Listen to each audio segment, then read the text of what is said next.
Everyone, welcome back to my channel. And आज मैं आपके सामने लेकर आई हूँ एफआर की स्ट्रेटजी। मेरा भी अटेम्प्ट जो है वो नवंबर 24 में है। एंड आई थिंक ये जो स्टेज है ना कि 3 और 4 मंथ्स रह गए सिर्फ हमारी एग्ज़ाम को। 4 मंथ्स रह गए और बेसिकली 2 मंथ्स हमारे पास स्टडी के लिए बचे और 2 मंथ्स तो हमको रिवाइज़ करना ही पड़ेगा कोई भी सब्जेक्ट को, राइट। एंड उसके लिए अब हमें स्ट्रेटजी तो बनानी ही पड़ेगी श्योर शॉर्ट सक्सेस के लिए, राइट। तो एफआर के लिए मैंने खुद अपने लिए ये स्ट्रेटजी बनाई है, तो मैंने सोचा कि मैं आपके सामने भी ये स्ट्रेटजी लेकर आऊँ। शायद आप में से किसी को भी ये पसंद आ जाए। एंड आई एम श्योर कि हम पास तो हो ही जाने वाले, बट एग्जामिशन अगर आपको लाना है वो भी कम टाइम में, तो आप कैसे ला सकते हो, राइट। सो एफआर में बेसिकली क्या है कि कुछ चैप्टर्स हैं जो कि हायर वेटेज रखते हैं। आप कोई भी पास्ट एग्ज़ाम पेपर देख लो, उसमें फाइनेंशियल इंस्ट्रूमेंट का क्वेश्चन आएगा ही आएगा। फिर CFS कंसोलिडेटेड फाइनेंशियल स्टेटमेंट, उसका भी आएगा ही आएगा। लीजेस का आता है, right. Revenue with contract with जो कस्टमर्स का है हमारा, वो आता है। फिर एसेट्स इंडेक्स ऑन एसेट्स, उसमें से मतलब क्वेश्चन आते ही आते हैं, राइट। सो 8 चैप्टर्स मैंने यहाँ पे निकाले हैं कि जो हायर वेटेज रखते, आपको ये करके तो जाने ही हैं।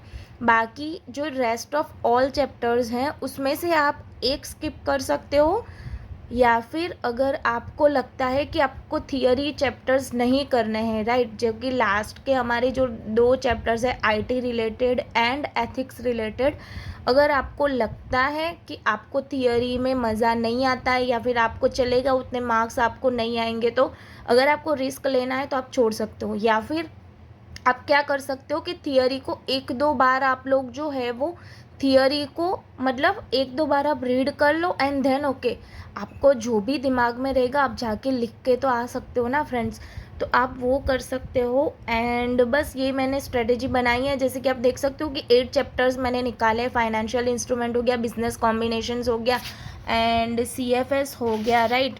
फिर Ind AS 115, 102, 116, 101 and Ind AS on assets, right.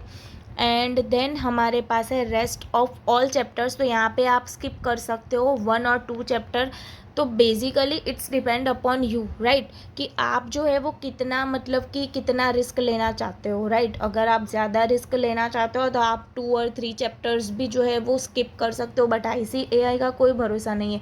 अगर एग्ज़ाम में बेसिकली क्या होता है कि मैं आपको बता दूं कि जो लोग अवेयर नहीं है इस बात से कि एफआर में कभी कभी जो ICAI है वो स्टूडेंट को एग्जामिन हाई लेवल पे कर देता है, राइट। कि बहुत ही ज़्यादा मतलब बहुत ही ज़्यादा वास्ट पेपर उसने दे दिया, लेंथी पेपर दे दिया, या फिर टेक्निकल दे दिया, तो आप क्या करोगे। अगर आपने 3 चैप्टर्स ऐसे ही आप छोड़ के जाओगे तो आपको मतलब अगर आपको 30% पेपर नहीं, आपको 70% पोर्शन आएगा, उसमें भी ज़्यादा टेक्निकलिटीज़ है, तो आप क्या करोगे फ्रेंड्स।